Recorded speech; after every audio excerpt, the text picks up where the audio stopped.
Hello, everybody. This is CJ Wiley with More Adventures on the Road.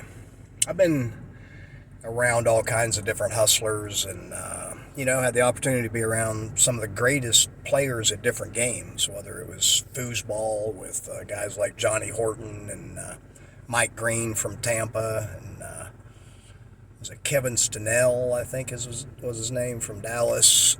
And I met the best dart player, supposedly, hustler in Tampa as well. And he took me back. I wanted to see him throw the darts. He takes me back to a dartboard and proceeds to throw every dart in the bullseye. And I was like, "Can you hit the bullseye every time?" He goes, "Yeah, every time. I can hit wherever I want every time." And I was like, "You know something?" He says,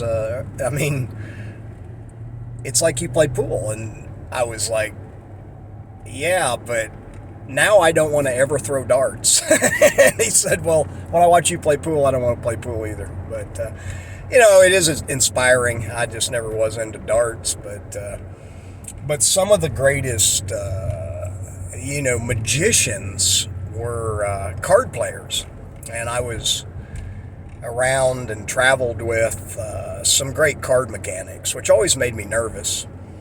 One guy, an Indian guy from Alabama, I traveled with, and he would shave his fingertips. And we were up in a place, a little bar up in the mountains on the border of Kentucky and Tennessee. And if they would have caught us, they would have killed us.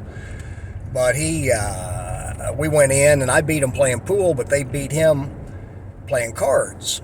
Well, card mechanics hate to lose. I mean, they don't like it at all. They're not used to it. So when we were leaving, I was like, "What happened?" I said, "How did they beat you?" He said, "Man, they were cheating better than me." He says, "I don't know exactly what they're doing."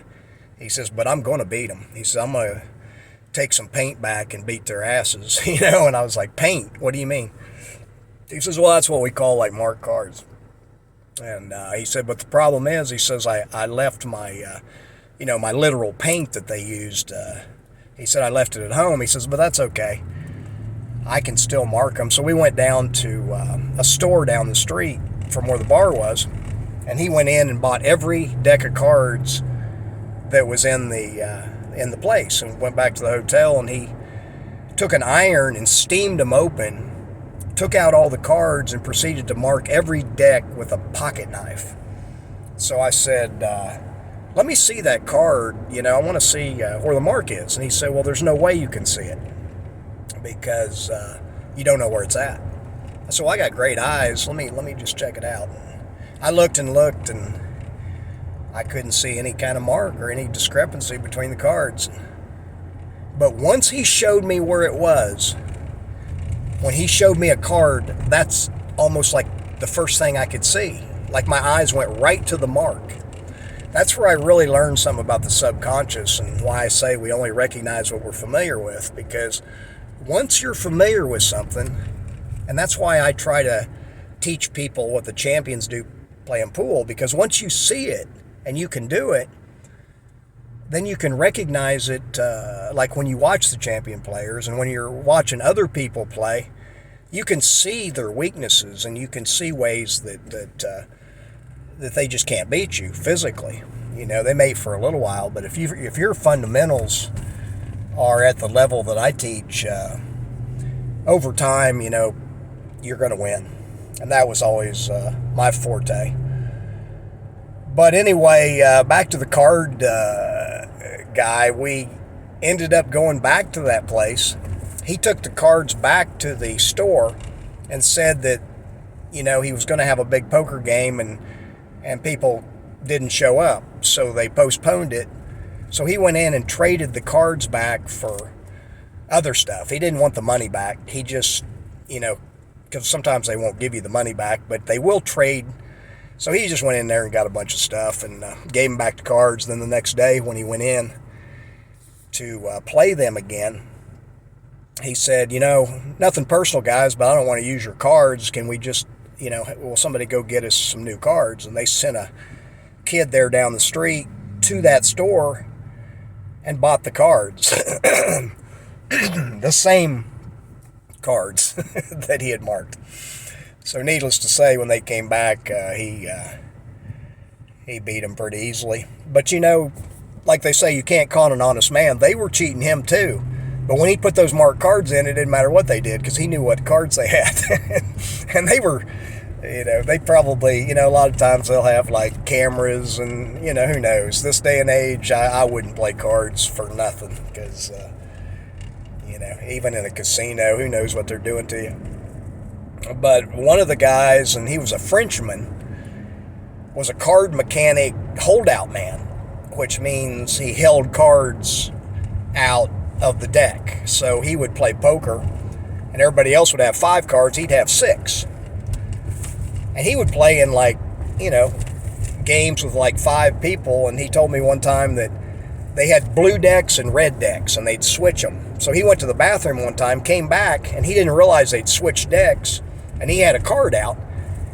So he went in blue on red, is what he said. And so his winning hand had one blue card, and the rest of them were red. And he said, one of the guys laughed, said, "Hey, what'd you have that up your sleeve? Ha, ha, ha, ha." They just laughed it off because they didn't know what he was doing. But he had so much nerve. And he was also an incredibly dangerous man. Been in Leavenworth, and he told me stories about doing things that made my skin crawl. See, I've seen real evil. I've been around, I don't have to wonder if it exists. I've seen, I've been close to it. And because of how I played pool, they accepted me. And I really wasn't in danger because they could win money off of me. As long as they could win money off of me, I knew I was going to be okay. But,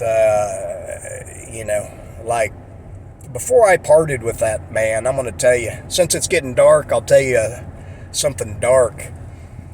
I saw there was an attractive girl that came and was talking with him, and she left, and I said, "What was that all about?" He said, her boyfriend is a big drug dealer, and she thinks he's cheating on her, so he wants me to rob him. I said, "Really? Rob him?" He goes, "Yeah." She says he's got about $500,000 stored somewhere. She doesn't know where it's at, but she said she'd split it with me if I, could get him to tell where the money is. And I said, "Well, he's not going to tell you where it's at. I mean, again, I was only like 19 or 20 years old. I was kind of oblivious to this." So he said, "Oh yeah, he will." He said, I'll take a curling iron and I'll put it where the sun don't shine and plug it in front of him, and he'll tell me within 10 seconds. That's dark. Anyway, this is CJ. If you want to know more stories, check out my YouTube channel, and please like, share, and subscribe. Until next time, over and out.